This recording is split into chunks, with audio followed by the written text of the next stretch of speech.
viskas, kas buvo baisu, viskas, kas mumise buvo alkana,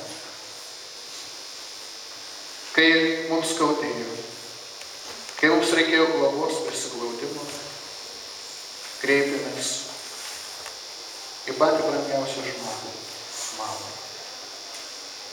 Ir jį pašaukė, ir priglaudė, ir žaizdas galbūt išlaižė. Taigi mylėkime savo mamas, ne tik motinos dienoje. Apkabinkime ne tik per šventes,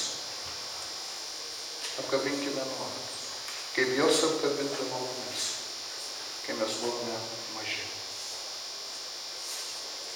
Taigi pasilikite tikrai, vaikų jau balsai klega, tikrai ruošiasi ir tegul jūs širdise būna džiaugsmas matydami, kad jūs čia esate. Ir primenu, kad kitą sekmadienį atvažiuos vyskupas, Kęstutis Kėvalas ir pastoracinė taryba duos priesaiką.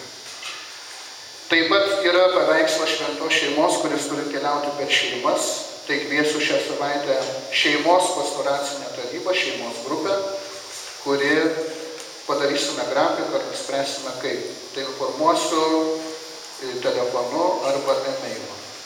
Ačiū visiems, kurie dalyvavote šioje šventų mišių aukoje. Ačiū koristams, ačiū austėją pavadavusiai Akviliai, kuri tikrai ateina ir padeda mums. Ačiū jums visiems, ačiū patarnautojams. Ir po Viešpaties angelo bus giedamas himnas šios parapijos ir sutvarkysim gražiai altorių. Čia prasidės koncertas skirtas motinos Dievui. Viešpats su jumis.